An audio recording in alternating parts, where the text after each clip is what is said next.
Soy Marian Rojas Estapé, psiquiatra y autora de Cómo hacer que te pasen cosas buenas. Y soy una gran apasionada del mundo de la mente, de las emociones y del comportamiento humano.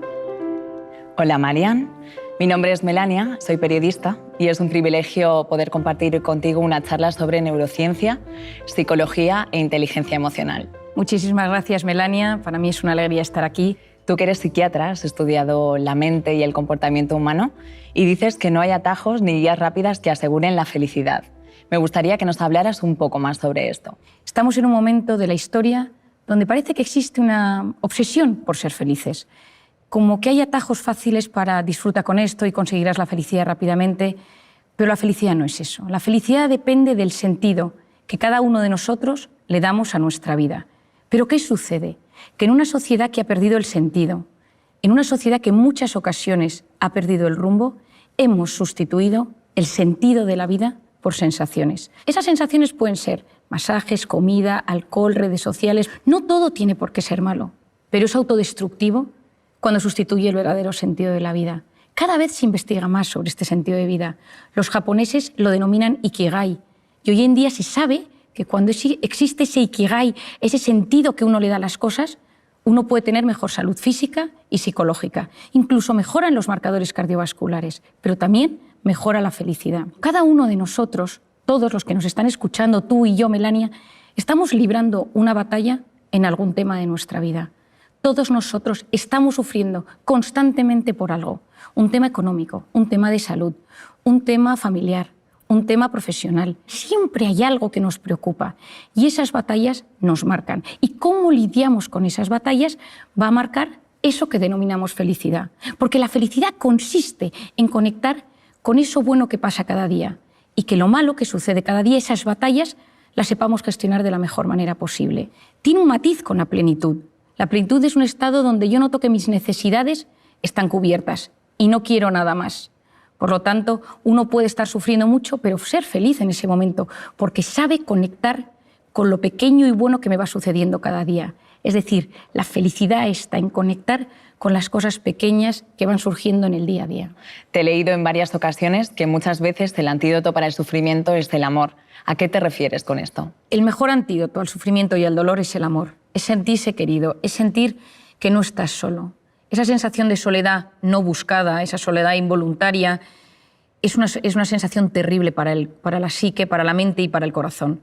Y por eso en muchas ocasiones, cuando uno está solo, tener a alguien, una persona vitamina, una persona que te apoye, una persona que te escucha, que no te juzga, que te entiende, la que le cuentas algo y automáticamente te hace sentirte mejor. Que da igual que haga un año que no la veas, que sabes que con esa persona las cosas son mucho más sencillas, ¿no? Esa sencillez en las relaciones humanas que tanto ansiamos. ¿El amor a quién? Bueno, el amor a uno mismo. Eso es la autoestima. Quererse de forma sana, no quererse en exceso, que ahí entramos en el narcisismo, ni quererse poco, que entra en los cuadros de inseguridad tan destructivos para la mente humana. Y eso tiene mucho que ver con la voz interior. Todos nosotros tenemos una voz interior que determina cómo va a ser nuestra autoestima y cómo nos vamos a tratar. Lo segundo es el amor de pareja. El amor de pareja nos hace ser valientes. Ya lo decía Platón, no existe nadie tan cobarde que el amor lo transforme en alguien valiente. Yo creo que estoy segura de que todos conocemos a alguien que de repente se ha enamorado y se transforma. Y nada le da miedo y asume riesgos que jamás habría asumido. El amor de pareja es impresionante. Y cuando uno tiene ese amor de pareja, cuando uno se siente querido, esa sensación de confianza, hasta mejora, sabemos hoy en día, el sistema inmune, tienes mejor salud física y psicológica. El tercero es el amor a los demás, la cooperación, la solidaridad, el amor a tus padres, a tus amigos, a tus hermanos, incluso a la gente de tu trabajo. Cuando uno está en armonía con las personas de su entorno, es capaz de mitigar los efectos que el estrés puede producir en él. Si tú vives ansioso o preocupado por algo, un tema económico, pero te sientes querido, el estrés que eso te produce es mucho menor. Luego tenemos el amor a las creencias y a los ideales. En las ideas se tienen, en las creencias se está, decía Ortega y Gasset. Cuando crees en algo y amas tus creencias, tienes fuerza, tienes fortaleza y superas casi todo. Y finalmente, el amor a los recuerdos. Yo creo que quizá de todos los amores es el que me parece más diferente y por eso siempre me encanta hablar de él.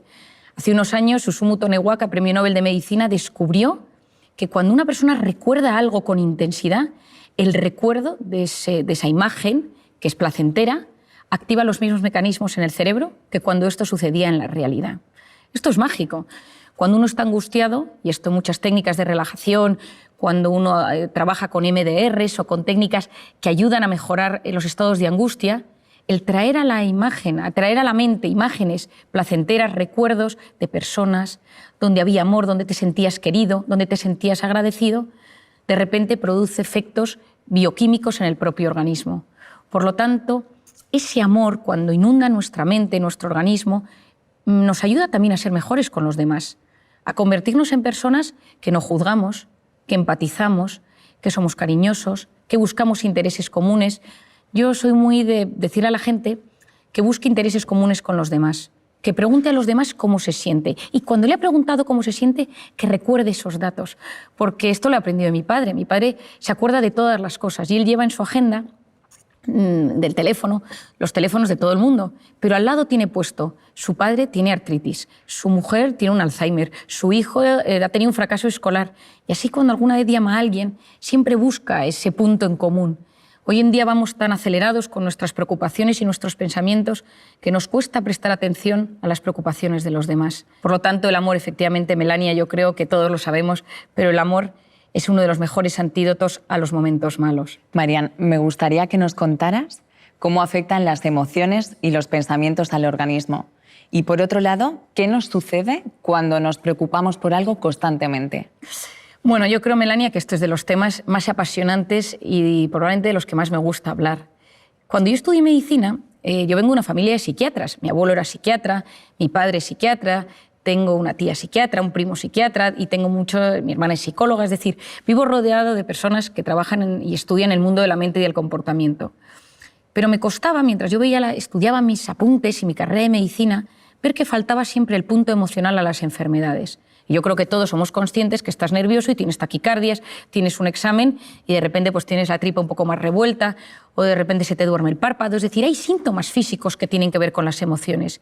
Pero ¿dónde estaba el núcleo? ¿Dónde se unía la mente y el cuerpo? Y empecé a leer, empecé a investigar, empecé a tratar muchísimos pacientes y llegué como a una conclusión fácil de explicar y didáctica para que todo el mundo, allá donde esté, en cualquier parte del mundo, lo pueda entender y aplicar a su propia vida. Imagínate, Melania, tú y yo estamos aquí y de repente empiezan aquí a sonar las alarmas y alguien grita fuego. Automáticamente tú y yo nos levantamos y nos ponemos nerviosas y empieza a latirnos el corazón. ¿Por qué? Porque esa señal de alerta, de amenaza, ha activado un lugar en nuestro cerebro, el hipotálamo, que lanza una señal a las glándulas suprarrenales y se activan dos hormonas, la adrenalina, conocida por todos, y el cortisol. Y automáticamente, ¿qué sucede? Que mi cerebro busca mecanismos de supervivencia, que son la lucha y la huida. Y empezamos con taquicardia, corazón me late, para llevar la sangre a los tejidos y poder luchar o correr, que es lo que hace falta. Luego empieza la taquipnea, que es esa necesidad de meter más oxígeno en el cuerpo para que mis músculos y mis células tengan más oxígeno y poder luchar. La glucosa se moviliza, las grasas se empiezan a movilizar y en este momento yo ya no puedo razonar porque estoy en un momento de alerta y la corteza prefrontal, que es la que se encarga de reflexionar, de pensar, de buscar soluciones a los problemas, de repente ya no me deja pensar tan bien. Es como que me pierdo el hilo de lo que te estoy contando. El hipocampo, que es la zona de los recuerdos y donde almacenamos los datos, es hipersensible al cortisol y por lo tanto nos falla la memoria y tenemos como lagunas en lo que queremos hablar. Ese pico de cortisol va a tardar varias horas en volver a su estado original. ¿Por qué es esto tan importante, Mel? Porque ese estado de cortisol que se eleva, ese estado de cortisol va a cambiar nuestro organismo. El cortisol es una hormona cíclica. Por las noches es baja y tiene que ser bajita para que yo pueda dormir. Y a lo largo de la noche sube hasta las 8 de la mañana, más o menos, que tiene su pico más alto. Y a las 8 de la mañana vuelve a bajar para hacer frente a los desafíos del día a día. Pero ¿qué pasa si vivo preocupado por algo constantemente? Aquí entra una de las ideas más importantes que te voy a transmitir hoy. Y es que mi mente y mi cuerpo no distinguen una amenaza real de una imaginaria. Ante algo físico real que me sucede, la alarma, que me atraquen por la calle, que me llamen para decirme que mi hijo está enfermo, que me digan que mi padre está ingresado, esa activación del cerebro por algo real se produce de forma muy similar si yo estoy sentado en mi trabajo, en mi casa, y empiezo a pensar, ¿y si mi hijo está en las drogas? ¿Y si no llego a fin de mes? ¿Y si me atracan por la calle? El 90% de las cosas que nos preocupan nunca jamás suceden. De hecho, es el 91,4%. Pero mi mente y mi cuerpo lo viven como si fuera real Es decir, tanto lo que me sucede como lo que me preocupa tiene un impacto directo en mi mente. Y esto es clave. Porque si más del 90% de las cosas que nos preocupan no suceden, eso lo que va a significar es que yo voy a inducir en mi organismo un estado de alerta mantenido. Lo que yo denomino, de forma sencilla, una intoxicación de cortisol. Y empiezo a inducir a mi organismo a entrar en lo que denominamos el sistema nervioso simpático, que es ese estado de alerta donde se segrega cortisol. Y esa intoxicación de cortisol va a generar cambios a 3 niveles en mi organismo. A nivel físico, se me cae el pelo. ¿Por qué se me cae el pelo?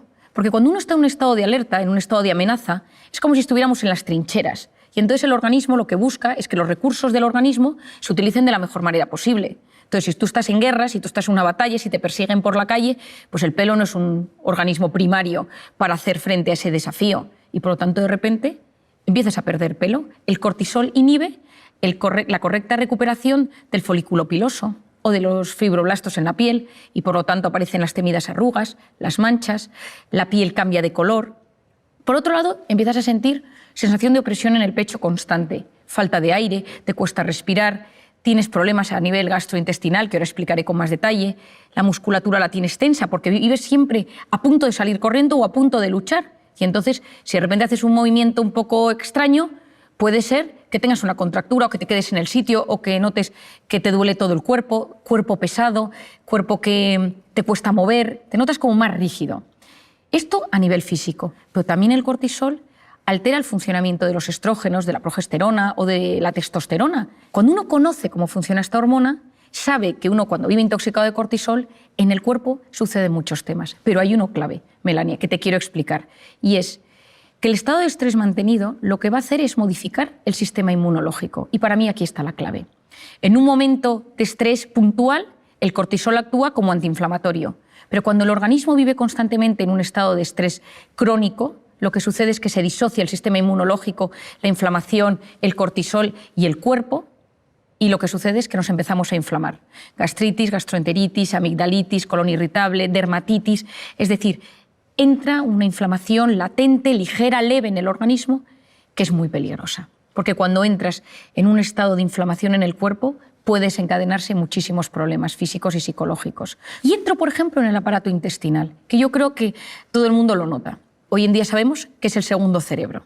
¿Por qué? Porque está rodeado de una potente red neuronal y tiene un impacto directo. Lo que pienso, lo que siento, tiene su impacto en el organismo. Quien no tiene un examen de una cita romántica, una cita de trabajo y sabe que sus tripillas ese día le mandan una señal de que algo está pasando. Al lado de los intestinos, ahí están las arterias y las venas, por donde lo que yo voy comiendo, lo bueno, se va a ir por allí para nutrir a todo mi organismo. Y dentro del intestino, dentro de la luz, están las vellosidades intestinales, por donde se absorben los nutrientes, y la famosa microbiota, clave. Hoy en día es uno de los grandes temas que estamos estudiando con más profundidad. Yo soy una gran apasionada de la microbiota. Es el conjunto de bacterias, de microorganismos buenos y malos, que ayudan a que ese equilibrio sea bueno para la absorción de nutrientes, para integrar las sustancias dentro del organismo. Hoy en día es clave, pero sabemos que los estados de estrés mantenidos por ese famoso cortisol o por lo que comemos va a modificar la microbiota. ¿Y cuál es el problema de esto? Que a través de esas heridas entran cosas entre comillas, dentro de la sangre que no deberían entrar. Es decir, el filtro, la permeabilidad intestinal está dañada y entran cosas en la sangre que no deberían entrar y que son tóxicas para el organismo, y hoy en día sabemos que están en la causa de algunas enfermedades neurológicas o neurodegenerativas. Pero por otro lado, estás fermentando, estás con la microbiota alterada y eso lo que genera es gas y tienes esos hinchazones abdominales y esos gases tan molestos. Es decir, algunas veces cuando las personas me preguntan ¿cómo sé si estoy inflamado? Yo le digo, mírate las encías, porque es un gran... si uno se lava los dientes y nota la sangre, o mira si, por ejemplo, tienes la tripa hinchada, o cómo te sienta lo que comes. Y te vas a dar cuenta si ahí tienes ese estado de inflamación. A nivel psicológico, lo primero que me sucede es que estoy irritable. Saltas a la mínima. Estás en un estado de alerta y estás mucho más vulnerable y mucho más susceptible. Lo segundo que te sucede es que no duermes bien. Llegas a la noche, como tienes ese estado de alerta elevado, lo que te sucede es que te metes en la cama y empiezas a darle vueltas a las cosas y empiezas a girar en la cama y no te duermes. A veces del agotamiento consigues caer rendido en la cama, pero te levantas a las 3 o a las 4 de la mañana con una sensación de preocupación, con algo que te inquieta y no te deja dormir. Y en otras ocasiones duermes del tirón, pero te levantas con sensación de agotamiento, porque ese estado de alerta impide que llegues al sueño profundo. Y por lo tanto, aunque hayas dormido las horas que necesitas, tu cuerpo no se siente descansado del todo. Y luego, en muchas ocasiones, te puedes poner triste. Y esta es otra idea importantísima, Mel, que te quiero transmitir hoy. Muchas depresiones provienen de estados de alerta permanentes. Y aquí lo voy a puntualizar. Cuando tú tienes un momento de muchísima tensión, de muchísimo trabajo, donde has estado muy preocupado por algo, de un reto, de un desafío, tienes algo en mente, fisiológicamente, cuando eso termine, tu organismo se va a ver afectado y tu mente va a estar un poco triste, un poco apática. Yo me acuerdo cuando mi marido terminó y aprobó sus oposiciones, su preparador me dijo: a mí lo que más me sorprende de los que se preparan a las oposiciones es que aprueban o suspendan, los meses siguientes están tristes, están como apagados. ¿Por qué es eso? Porque fisiológicamente, cuando el cerebro ha estado luchando contra algo mucho tiempo y eso termina, de repente está triste, está apagado, está apático. Es decir, cuando uno conoce, cuando uno entiende todo esto, comprender es aliviar. Y cuando uno comprende por lo que pasa su mente, uno se siente aliviado. Porque si no, lo que sucede es que uno es esclavo de síntomas físicos, psicológicos, y va como perdido por la vida. Y poder llegar a unir la mente y el cuerpo y entender que somos lo que pensamos en muchas ocasiones, que ese pensamiento me lleva a una emoción, que esa emoción tiene su impacto en el cuerpo, me va a ayudar muchísimo para poder desarticular esa intoxicación de cortisol y esos momentos de estrés mantenidos. Con el ritmo de vida tan acelerado que llevamos, constantemente vivimos situaciones de estrés, de miedo, de frustración y que, como bien dices, si no se canalizan o se atajan correctamente, pueden derivar en depresiones, ansiedades. ¿Cómo podemos prevenir y gestionar de manera saludable estos estados? Bueno, yo una de las cosas que más recomiendo a todo el mundo, a jóvenes, estudiantes, a más mayores, a gente adulta, estés donde estés, trabajes en lo que trabajes, es que tengas unas nociones básicas de cómo funcionas tú como ser individual y cómo funciona la mente humana y el organismo humano en general. Y que hagas como una unión y digas: ah, esto es lo que me pasa a mí. Si tú eres de los que tienes problemas de espalda, tienes que saber que tus momentos de estrés, la espalda es la que te va a mandar señal de aviso. Si de repente eres de los que tienes visión borrosa o de los que tiendes a tener cambios en la piel o de los que te cambia el aparato intestinal o de los que somatizas a nivel neurológico y te tiembla el párpado o se te duermen las manos, vas a entender mucho mejor el funcionamiento de tu cuerpo y de tu organismo. Lo primero es conciencia de uno mismo. ¿Quién soy yo? ¿Cómo es mi forma de ser? ¿Soy tímido? ¿Soy sensible? ¿Soy impulsivo? ¿Soy obsesivo? ¿Soy perfeccionista? ¿Le doy muchas vueltas a todo? ¿Soy desconfiado? ¿Soy dependiente de la opinión de los demás? ¿Soy inseguro?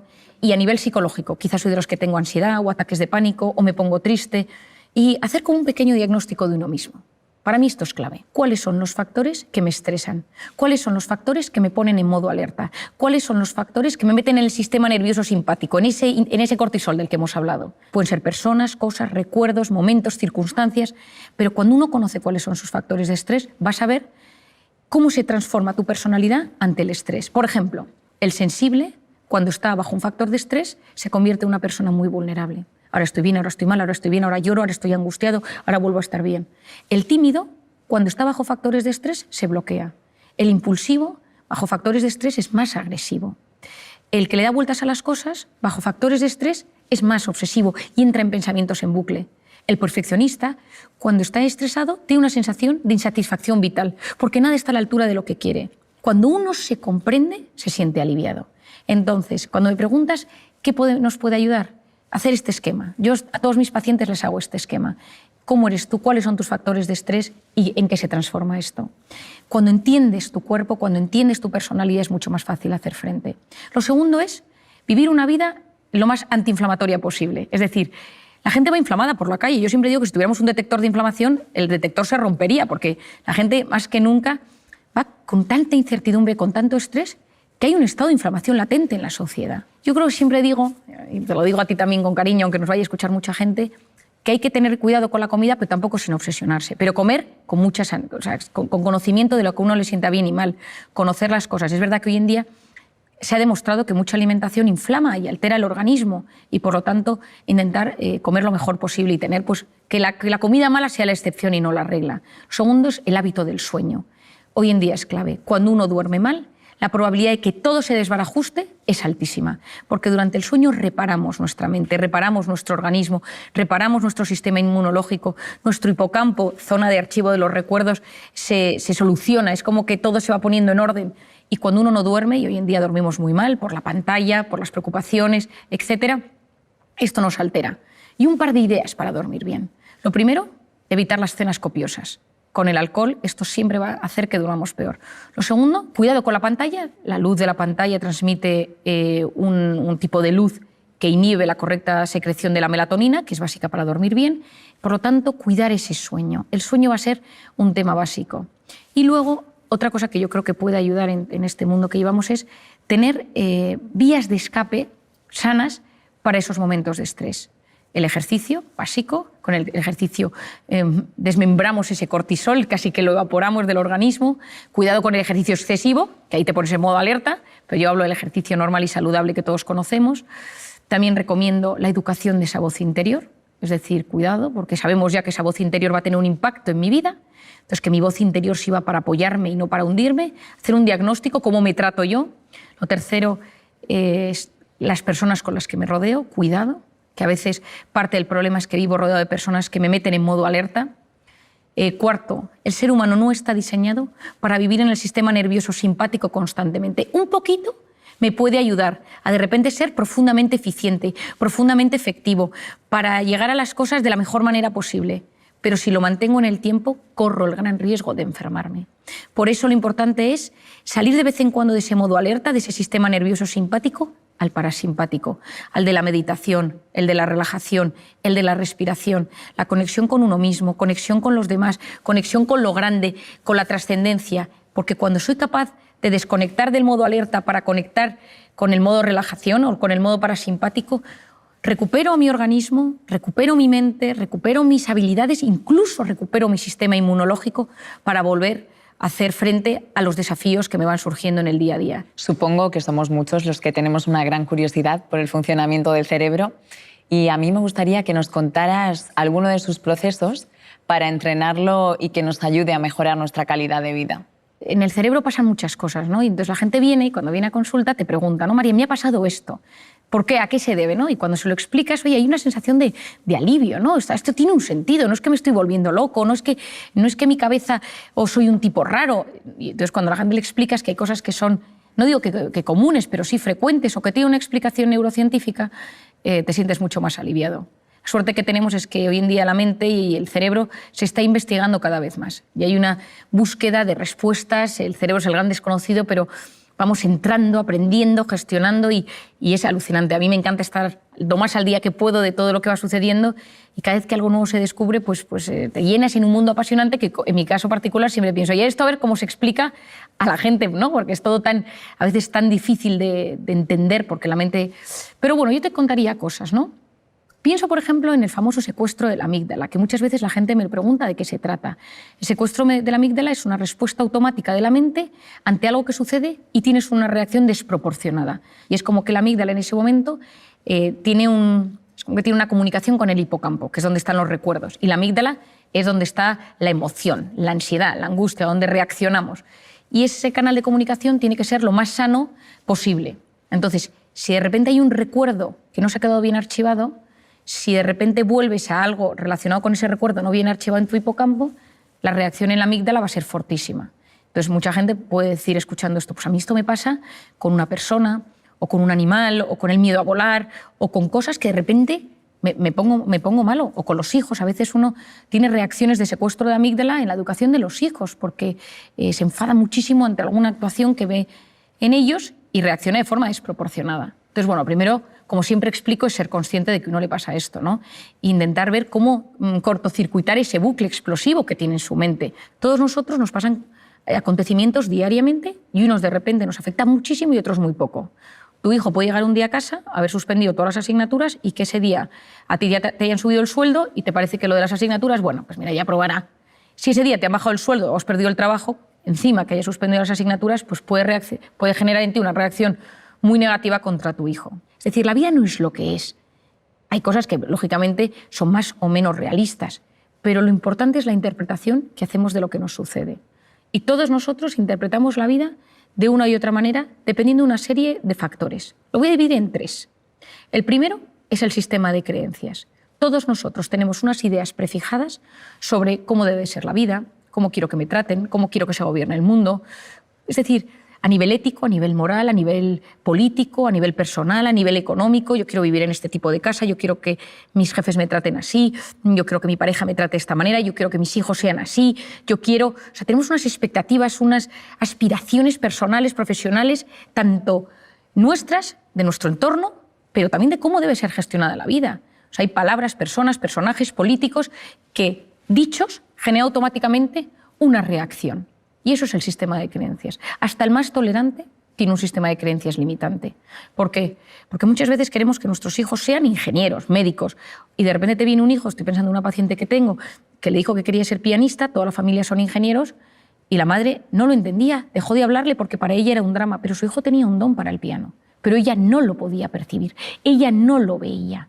¿Por qué? Porque su sistema de creencias era que todo lo que no fuera ser ingeniero era un problema, porque venían de no sé cuántas generaciones de ingenieros en la familia y el tema del piano le parecía que era una cosa que no tenía ni pies ni cabeza. Muchas veces hay que romper nuestro sistema de creencias. Yo creo que lo más importante es conocerlo. ¿Cuál es el mío?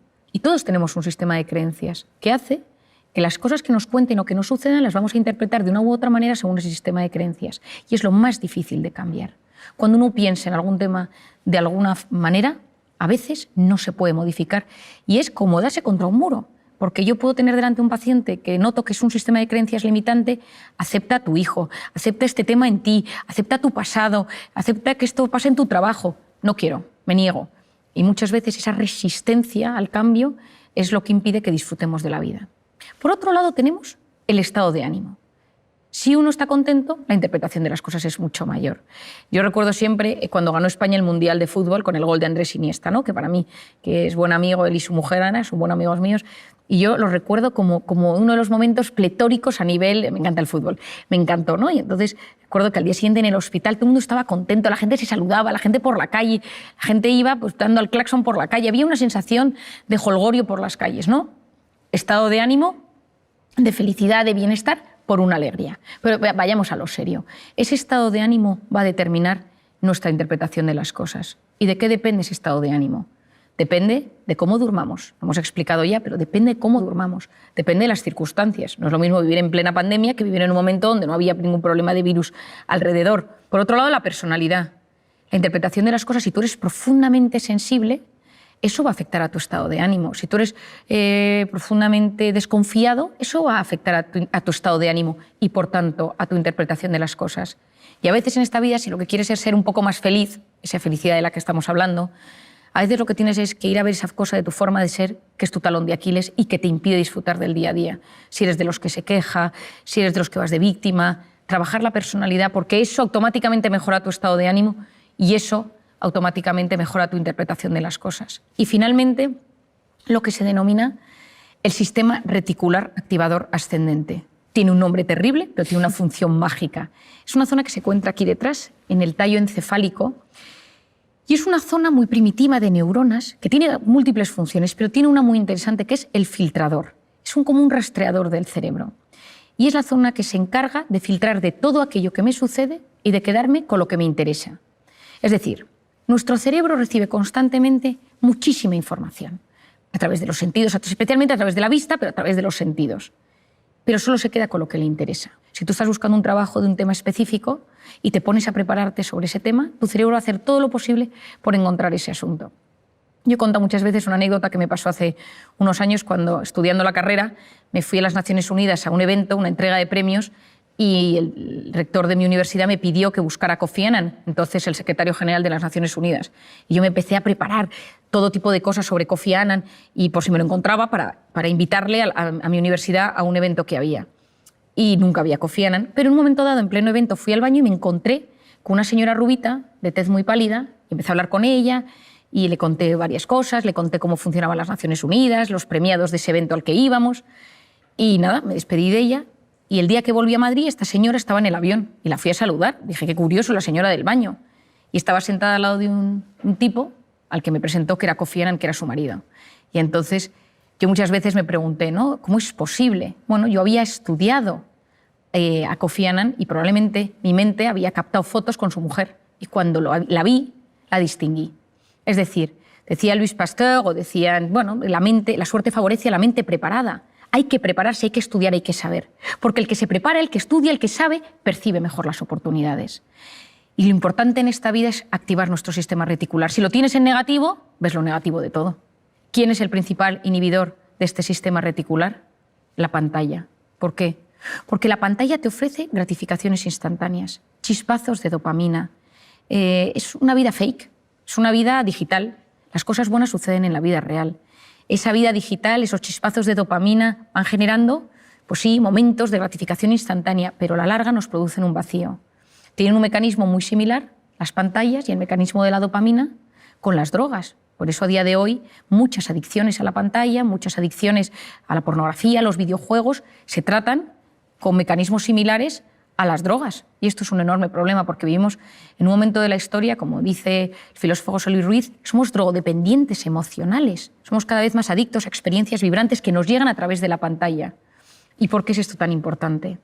Porque todo esto va a frenar nuestra corteza prefrontal. Aquí entro en un campo interesantísimo a nivel educativo, a nivel de padres y a nivel personal.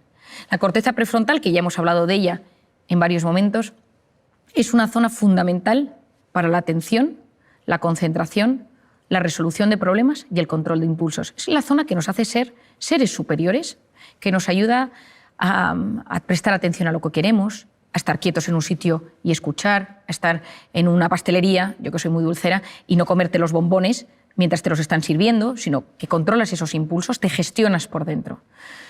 La corteza prefrontal es una zona profundamente inmadura cuando un bebé nace. Cuando un bebé nace, esta zona está completamente inmadura y se va evolucionando a medida que pasan los años, madura antes en las mujeres que en los hombres. Las niñas maduran antes esa atención y esa concentración que los chicos. Esto es muy importante en el ámbito educativo. Los chicos están a 4.000 cosas todavía y las niñas ya son mucho más concienciudas desde que son más pequeñas. ¿Con qué se estimula la corteza prefrontal de un bebé?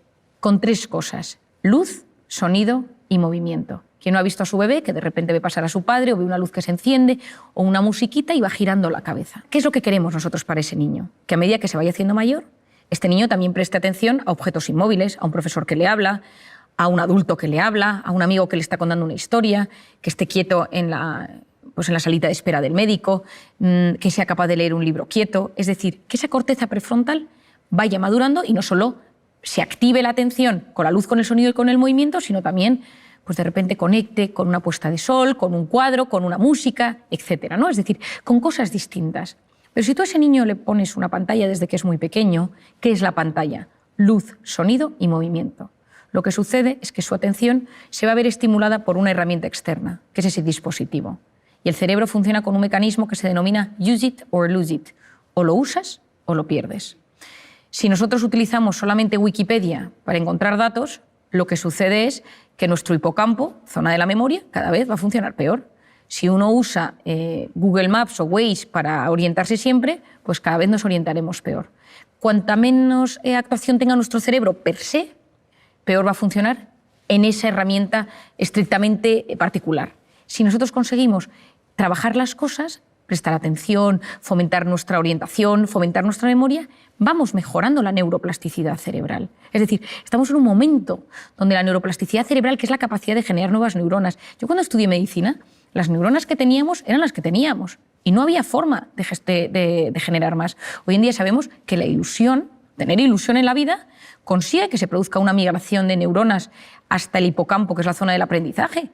Es decir, hoy sabemos que hay mecanismos para mejorar esas conexiones neuronales, que si potenciamos alguna zona de nuestro cerebro, esa zona va a funcionar cada vez mejor. Pues en el tema de la atención, yo creo que a día de hoy, que nos encontramos en un momento de la historia donde hay una crisis de la atención, la gente no sabe prestar atención por muchos factores, porque vivimos hiperestimulados, porque no nos da tiempo, porque es una cosa y otra cosa y otra cosa, porque te tomas un caramelo y ese caramelo tiene 4 sabores distintos, vas a un sitio y pasan 74 cosas, entonces no conectas sensorialmente con algo puntual, sino que todo son múltiples emociones y sensaciones, y todo ello con la pantalla de por medio. Esa pantalla que lo que me va haciendo es que la corteza prefrontal cada vez me funciona peor, porque está diseñado para aliviar.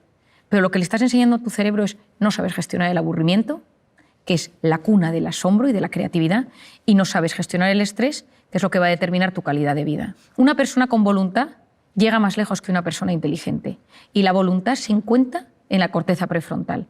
Entonces, ¿qué recomiendo yo para fortalecer la corteza prefrontal? La voluntad es la capacidad de posponer la recompensa. Y hoy en día estamos en un momento donde lo quiero todo y ahora, y quiero sentir ahora, y quiero la gratificación instantánea ahora. Es decir, en vez de que yo lo quiero todo ahora, comida, lo que necesito, yo fortalezco mi voluntad poniéndome pequeños retos. Esta semana no como esto. Esta semana no voy a ver esta serie, solo voy a ver un capítulo. No voy a comprarme nada aquí, no me voy a meter más que tantos minutos en Instagram. Es decir, me voy educando mi corteza prefrontal, voy educando mi voluntad y soy capaz de llegar mucho más lejos en la vida. ¿Y eso qué me va a ayudar? Uno, que cuando me aburro y dejo que mi mente se vaya y que vaya y venga y tal, ningún gran descubridor llegó a sus resultados y a sus conclusiones en un momento frenético. Nunca. Uno estaba bajo un árbol y vio caer una manzana, el otro paseaba por los jardines de Atenas, otro... Es decir, en un momento de paseo, de parasimpático, de relax, de repente, clink, salió una idea. En un momento de estrés frenético, no llegas a los grandes temas de la vida. Vas de forma superficial y no profundizas. Al hilo de lo que comentas sobre la atención, en mi círculo más cercano tengo varios amigos, profesores y profesoras con las que hablo muchísimo de este tema. ¿Podrías darnos algunas pautas para mejorar la atención, la concentración y sobre todo esa fuerza de voluntad que comentas que es tan necesaria en las aulas? Bueno, Mel, es que hay un tema interesantísimo y es que nosotros esculpimos nuestro cerebro en tiempo real según a qué prestamos atención.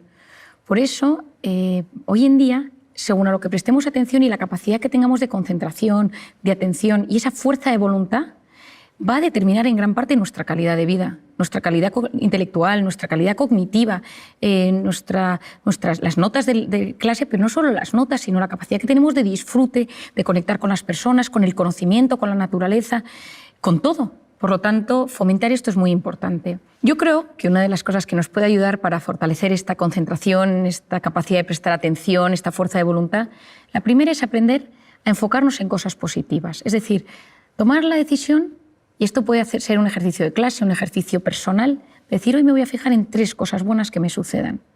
Y hablar de esas 3 cosas. Basta mirar algo con mucho interés para que se vuelva interesante. Y una cosa que puede ser una cosa muy pequeña, que estás en la calle, te sientas en un banco, ves a alguien pasar, estás en clase, te fijas en un compañero, en la profesora o en el profesor, en algo que te están comentando, y eso lo trabajas y lo hablas y lo piensas y lo meditas e incluso lo escribes, eso te puede ayudar a fortalecer tu atención. Otra cosa es saborear. Saborear desde los sentidos. A veces estamos aturdidos de tanta hiperestimulación. Entonces, de repente, comer algo y decir, esto sabe, ¿no? Y si hay una mezcla, pues esto, aquí hay tomate, aquí hay queso, aquí hay macarrones, aquí hay guisantes. Es decir, ¿a qué saben las comidas? El frenar ese aturdimiento para, de repente, saborear los sentidos en los niños es algo mágico. De repente decir, silencio, ¿qué escucháis? Un coche de bomberos, un coche de policía, una música, una melodía, el grito de alguien. Eso ayuda a que los sentidos tomen más importancia y yo frene todo para enfocarme en algo particular. Y cuando uno consigue enfocarse en algo particular, está fortaleciendo su capacidad de prestar atención. Enseñar a los niños a discriminar, a saber dónde está el bien y el mal, a saber dar pilares seguros de criterio, porque si no te metes en Internet y no sabes dónde está lo bueno y lo malo. No sabes dónde te están engañando y dónde no. Hay un momento que te llega tanto al teléfono que cada día es una noticia, yo todo lo que llega lo compruebo. Hay veces que hay cosas tan surrealistas que digo, esto seguro que es mentira y de repente te das cuenta que es verdad. Pero sé buscar si está bien o está mal. Yo creo que el aula tendría que ser ahora mismo un lugar donde enseñar a buscar si está bien o está mal, para profundizar, para filtrar de todo lo que nos llega lo que realmente vale la pena y no aturdir a esa corteza prefrontal que llega un momento donde no es capaz de leer un libro, no es capaz de enterarse de una conversación.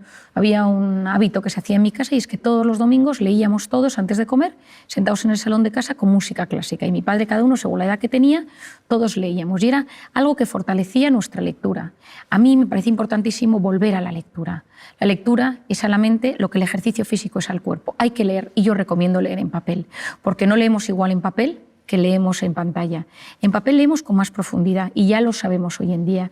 Cuando uno tiene el papel, el libro va pasando la página, hay algo que surge en el cerebro donde es capaz de meterse mejor en la historia. Es verdad que con tal de leer, yo que la gente lea donde quiera, ¿no? Pero yo lo recomiendo. Y sobre todo que cuando leemos, por ejemplo, noticias, hay tantos anuncios y tantas cosas que salen que nuestra capacidad de dispersión es altísima. Y esa famosa multitarea, de la que tanto nos han hablado, no es tal. Es una alternancia continuada de la atención. Es como una atención completamente distorsionada. Te presta atención a esto y a esto, a esto y a esto. Y cambio el foco de atención rapidísimo. Entonces, hacer muchas cosas a la vez baja eficiencia, aunque pensemos lo contrario. Es verdad que tenemos sensación de hacer mucho y nos sentimos de repente muy realizados, pero la realidad es que lo hemos hecho todo mucho más superficialmente. Entonces, lo que hagas, hazlo prestando toda la atención posible. Y si ya le metes corazón al asunto, ya ni te cuento, ¿no? Es decir, estoy escuchándote y te escucho no solo desde los sentidos, sino también desde el corazón. Es decir, utilizo ese sentimiento, utilizo la compasión, utilizo el alma, utilizo lo bueno, la generosidad, para conectar contigo de la mejor manera posible. Es esa entrega pura, ¿no? Independientemente de lo que hagas, desde lo más cotidiano hasta lo más... Efectivamente, porque yo creo que pocas cosas en esta vida, pocos piropos nos gustan tanto que decir, cuando estás con alguien, esa persona tiene todos sus sentidos puestos en mí. Es decir, hay algo especial que surge, que se transforma, que aparece cuando estás con alguien y que notas que el mundo se para y solo le importa lo tuyo. Yo en mi consulta, por ejemplo, no tengo puesto un ordenador, yo escribo en papel, porque necesito que la persona que tengo delante no note que haya ningún disruptor, que no haya absolutamente nada que nos rompa. Yo lo escribo todo en las hojas y lo guardo en hojas, porque cuando estoy con esa persona necesito que sepa, que se dé cuenta que solo la escucho a ella. Por eso muchas veces tengamos cuidado. Cuando estemos con nuestros hijos, dejemos el teléfono, mirémosles a los ojos, incluso agáchate y ponte a su tamaño. ¿Cuántas veces oigo, y mis propios hijos te lo dicen, que es más importante el teléfono que yo? Por eso, cuando llegues a casa, quita el teléfono, mételo en el bolsillo, en la mochila, en el bolso, donde sea. Las dos manos abiertas para abrazar, para conectar. Y presta atención a quien tengas delante, sea tu marido, sea tu padre, sea quien sea. Pero si entras con el teléfono en la mano, ya has generado un disruptor. Y ya has generado que esa conexión, esa capacidad de prestarle atención al de enfrente, donde surge la empatía, donde surgen esas neuronas espejos que se activan, tú sonríes, yo sonrío, te abrazo, y todo eso maravilloso, ese momento tan especial, todo se ha distorsionado porque una mano está ocupada o porque estoy terminando de mandar algo que probablemente es terciario. Y si es algo tan importante, termínalo en el rellano. Y cuando lo hayas terminado y tengas tu atención puesta en las personas que tienes dentro de casa, abre la puerta. Pero si no, espera. Y yo creo, Melania, que esto, que tú y yo que también lo estamos hablando hoy aquí, es lo que buscamos, tener una sociedad que le importen los demás, que no vayas solo enfocado en ese dispositivo, que te metes dentro y te olvidas de los demás, sino que seamos capaces de levantar la mirada, conectar con los ojos del que tienes delante y dar importancia a lo que realmente la tiene. Una de las cosas que comentabas sobre la fuerza de voluntad me parece un término precioso y que realmente nos forma como personas y nos ayuda a vivir una vida más plena. Dices que se puede aprender desde pequeño, que se trabaja en el cole, en las aulas, pero también sería posible haberla aprendido de padres, de abuelos, de amigos. Tener un modelo de identidad en la vida es clave. Y en voluntad, ni te cuento. En mi caso son mis padres. Los dos tienen una fuerza de voluntad excepcional, ¿no? Es decir, yo he aprendido de ellos el orden, la constancia, la perseverancia, cómo actúan, cómo, pues, si tiene una cosa que hacer es lo que se hace, haz lo que debes ahora en este instante. A veces esto no lo hagas ahora y pospon la recompensa más tarde, te apetece esto, ahora no es el momento. Y cuando tú eso lo ves en tus padres, es mucho más fácil que tú lo hagas como hijo. No podemos pretender que nuestros hijos hagan cosas que nosotros no hacemos. No podemos pretender que nuestros hijos tengan una gran atención si nosotros se nos ve con el teléfono perdiendo el tiempo, sino si nos ven que nos cuidamos, que cuidamos nuestra mente, que cuidamos nuestra alimentación, y tus hijos te dicen, papá, ¿por qué no nos tomamos? Y dices, después de cenar. Esos pequeños tips, esos pequeños consejos, los hijos van aprendiéndolos y saben que lo que te apetece no lo haces en el momento que te apetece, sino que hay cosas que convienen y no convienen. Y no es un tema de restringir o de control o de reprimir, sino de gestión sana. Porque si no sabes controlar o si no puedes controlar todo aquello que te apetece, todo ese impulso, y frenar, también está en la corteza prefrontal, ese impulso, concentrarte en lo que ahora tienes y disfrutarlo en vez de pensar en lo que vas a hacer en media hora y esa intensidad y que lo necesito hacer, a la larga en la vida te sentirás mucho más frustrado. ¿Qué otras herramientas nos pueden ayudar a hacer una buena gestión del cuerpo y de la mente y de esa obsesión que a veces tenemos por aprovechar el tiempo al máximo?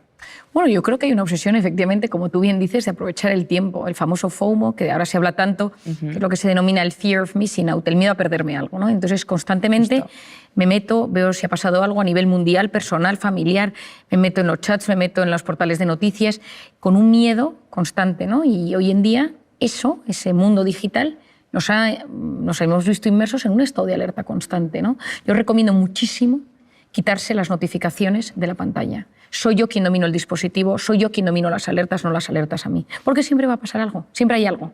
Has escrito en un chat, el chat del colegio de tus hijos, las noticias que están pasando todo el día a nivel mundial de cualquier cosa, porque siempre están pasando cosas, ¿no? Es decir, la pantalla nos ha convertido en unas personas que nos cuesta mucho más relajarnos y mete nuestra mente en ese estado de modo simpático, de modo de cortisol, de modo amenaza, tan tóxico para el organismo. Por otro lado tenemos la cronopatía. La cronopatía, que es la enfermedad del tiempo. Patos, enfermedad cronotiempo. Siempre haciendo cosas, nunca puedes parar. Decía Marañón, la rapidez, que es una virtud, engendra un vicio, que es la prisa. Pues a veces esa prisa sin parar a un sitio o a otro hace que no seas capaz de frenar. La persona que sufre de esa necesidad constante de la hiperactividad y del hiperactivismo, cuando la frenas de golpe, tiene ansiedad. Y por lo tanto, en esos casos, a veces lo que es necesario es decir, oye, un momento, no puedes pasar de todo a nada. Tienes que aprender poco a poco a bajar los escalones, porque tu cerebro no permite ese salto tan inmenso. Lo que de repente puede generar es un ataque de ansiedad. Y en alguna ocasión yo lo he visto en consulta. Y luego, por otro lado, tenemos el perfeccionismo. El perfeccionista, por definición, es el eterno insatisfecho. Siempre está inquieto, alerta, porque hay defectos en todo lo de su entorno. Esto podría estar mejor, esto se podría hacer de esta manera, mi tesis doctoral, mi trabajo, mi casa, el orden, la ropa, los niños. Y eso, a la larga, genera una insatisfacción vital, porque la vida tiene un componente muy grande de imperfección. Cuando uno es muy perfeccionista, esto puede desarrollarse en trastornos obsesivos compulsivos, y conocer el impacto que esto tiene en la salud va a ser muy importante. Entonces, ese estado de alerta mantenido, tanto por la cronopatía, por el FOMO, por el tema digital, por el perfeccionismo, por la necesidad de hacer cosas constantemente en este mundo tan frenético en el que nos ha tocado vivir, apasionante, pero frenético en el que nos ha tocado vivir, tenemos herramientas. Algunas ya las hemos ido hablando durante este rato de conversación, pero me gustaría puntualizar otras. Hemos hablado del deporte, que me parece clave, y me encantaría deporte con naturaleza. Hay estudios interesantísimos que no es lo mismo hacer deporte en una ciudad que hacer deporte con naturaleza. Incluso estos estudios se han realizado poniendo a la gente pantallas inmensas con un bosque, con un lago, y ver qué pasa en su cerebro y cómo van eliminando ese cortisol y cómo se va gestionando todo ese estado de bienestar. Se sabe hoy en día que cuando uno consigue hacer deporte en la playa, en la montaña, en la naturaleza, se relaja mucho más. Hay una parte de uno mismo que en la naturaleza conecta mucho mejor y entra en ese modo parasimpático mucho mejor que en un gimnasio. Ojo, si solo tienes al gimnasio, pues adelante, porque es lo que tu cuerpo necesita. Por otro lado, me parece fundamental todo el tema de aprender a conocer nuestro cuerpo y conocer cómo va somatizando mi cuerpo. Entonces, como el primer mecanismo ante la angustia es hiperventilar, la taquipnea, esa necesidad de generar más oxígeno en el cuerpo, esas taquicardias, hoy en día conocemos una manera fácil entre comillas, de frenar ese estado rápido de taquicardias o estado de alerta. ¿Por qué? Porque como hemos hablado al principio, cuando yo noto una amenaza, lo primero que sucede es que mis pulmones y mi corazón cambian su forma de latir. De repente meto bocanadas de aire mucho mayores, tengo respiración mucho más entrecortada y superficial, pero lo que sucede es que entra más oxígeno del que debería y todo el cambio del oxígeno y el CO2 en mi cerebro va a generar desde esa visión borrosa, los hormigueos, esa sensación de malestar tan conocida. Es decir, ese estado físico de tantísimo malestar en un primer momento tiene mucho que ver con ese oxígeno y con ese CO2 que sale y entra de forma disruptiva en mi organismo. Por lo tanto, si en ese momento uno aprende a respirar de forma profunda y con conciencia, es capaz de generar un estado de calma dentro de sí. Y esto tiene mucho que ver con varios músculos de mi cuerpo, entre ellos el diafragma, que es el encargado de que todo esto suceda. Cuando yo respiro profundamente y mantengo la respiración unos segundos y luego la saco con profundidad y ya sí soy capaz de ponerle un pensamiento positivo, yo siempre digo de pensar en alguien a quien quieres mucho o un pensamiento de agradecimiento, de repente al cabo de unos minutos mi cuerpo funciona mejor. Al final no deja de ser un movimiento físico donde nosotros vamos trabajando diferentes tipos de respiración, mantener la respiración, que al principio cuesta, pero como un hábito, incluso para dormir por las noches. Yo a muchas personas cuando no consiguen descansar les digo que hagan alguna técnica de respiración antes de dormir y cómo su organismo consiguen ponerse en ese estado de calma bajando al sistema nervioso parasimpático. Yo recuerdo en una ocasión estaba en un avión y una señora oí por detrás que tenía mucho miedo a volar y que gritaba, y a otro lado decía, pero que respire. Y le decía, no, si lo que pasa es que estoy respirando demasiado, ¿no? Bueno, me acuerdo que acudí detrás del avión a ayudar a esta señora a respirar, pero era incapaz, ¿no? Se le había ido de las manos y ya estaba en un ataque de ansiedad dentro del avión. Pero cuando fuimos relajándola poco a poco, el hecho de esa respiración profunda y consciente ayudó a que pudiera volar y que pudiera aguantar todo el vuelo. Y hoy en día conocemos el tema del mindfulness o la atención plena. Me parece que es una técnica muy interesante de entender porque consiste en conectar con uno mismo y tener conciencia de uno mismo, de lo que siento, de cómo me siento, de las sensaciones que llegan a mi cuerpo. Es decir, hay veces que la gente lo confunde con una forma de meditar, porque todo este asunto está muy en boga hoy en día, ¿no? Yo creo que lo importante es que cada uno tenga sus propios mecanismos que le ayuden. Después de tantos años he conocido todo tipo de personas que conectan con diferentes mecanismos, que de repente les ayuda. Y lo que se sabe es que las personas que son capaces de frenar para conectar con uno mismo, con un pensamiento, decirme algo agradable que me ayude a no ser mi peor enemigo, a no hacerme autoboicot, mientras dejo pasar ese cúmulo de pensamientos negativos, ayuda muchísimo. Eso sí, medites, respires, hagas mindfulness, hay dos cosas que van a ayudar a que esto fructifique mejor. Y son dos herramientas, que es la aceptación y el abandono. Esa aceptación a que yo no lo puedo controlar todo. O ese abandono a que a veces nos angustiamos porque parece que o nosotros podemos con todo lo que llevamos en nuestra vida o nos vamos a romper. Y cuando nosotros trabajamos todo este tipo de técnicas, me ayuda a sentirme mejor. Pero si lo que sucede es que yo busco relajarme desde el control, lo que va a hacer eso es generarme un estado de alerta todavía mayor. Y yo creo que conectar mente y cuerpo y saber que en ese punto, que a día de hoy yo creo que es de los únicos que conocemos, donde hay esa simbiosis tan brutal, donde se unen la mente, la psique, el alma, el cuerpo, todo ello en uno, y podemos hacerlo de forma consciente, yo creo que nos abre un mundo apasionante. Por último, me gustaría que compartieras con nosotros y con todas las personas a las que llegue esta charla una idea maravillosa que escribes en tu libro, que es el camino que tenemos todos por delante para llegar a nuestra mejor versión. Bueno, como hablábamos a lo largo de esta charla, nosotros a veces estamos en modo alerta. Y cuando estás en modo alerta, vas en modo supervivencia. Y supervivencia es conseguir cada día sobrevivir a lo que te va pasando. Hijos, trabajo, dinero, salud, lo que sea. Y ahí es muy difícil conectar contigo mismo. Hemos hablado de maneras a lo largo del día para desconectar de ese modo alerta y conectar con ese sistema parasimpático.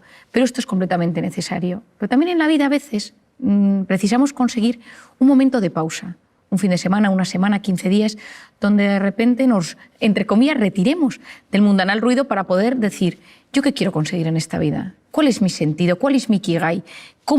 ¿Cuáles son las respuestas a las grandes preguntas? ¿La tengo o no la tengo? ¿Mi angustia pensar en algo más?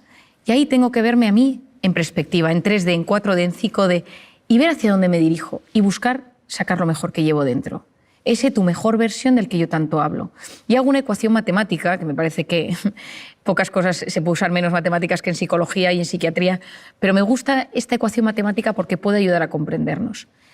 Tu mejor versión sería una suma entre los conocimientos, lo que yo aprendo, lo que yo estudio, lo que yo sé, más el proyecto de vida, es decir, tener unas metas en la vida, saber hacia dónde me dirijo, más la voluntad, es decir, esa corteza prefrontal, esa capacidad de posponer la recompensa, ese orden, conocimientos, más proyecto de vida, más voluntad, y todo ello multiplicado por la pasión. La pasión multiplica, el resto suma. ¿Qué es la pasión? La pasión es poner el corazón en lo que uno hace. El mundo está lleno de gente que no le mete pasión a la vida. El mundo está lleno de gente que no le pone el corazón a lo que hace. Y todos los trabajos pueden transformar la vida de las personas y la de uno mismo. Pues la mejor versión consiste en que si eres médico, periodista, si eres ama de casa, si eres te cuidas a tus niños, tengas el trabajo que tengas, tienes la oportunidad de transformarte y transformar a los demás si utilizas ese corazón. Pero para eso necesitas en algún momento frenar, reflexionar sobre tu vida, reflexionar sobre lo que sabes, reflexionar sobre tus metas, reflexionar sobre esa voluntad, ese orden, esa constancia, poner un poco todo en perspectiva y en esa manera es mucho más fácil que saques tu mejor versión. Marian, muchísimas gracias una vez más por compartir todos estos conocimientos tan útiles y tan necesarios. Ha sido un verdadero placer. Gracias a ti, Melania. Espero que a través de estas palabras y de estas charlas podamos ayudar a muchísima gente a alcanzar ese equilibrio que todos ansiamos. Gracias.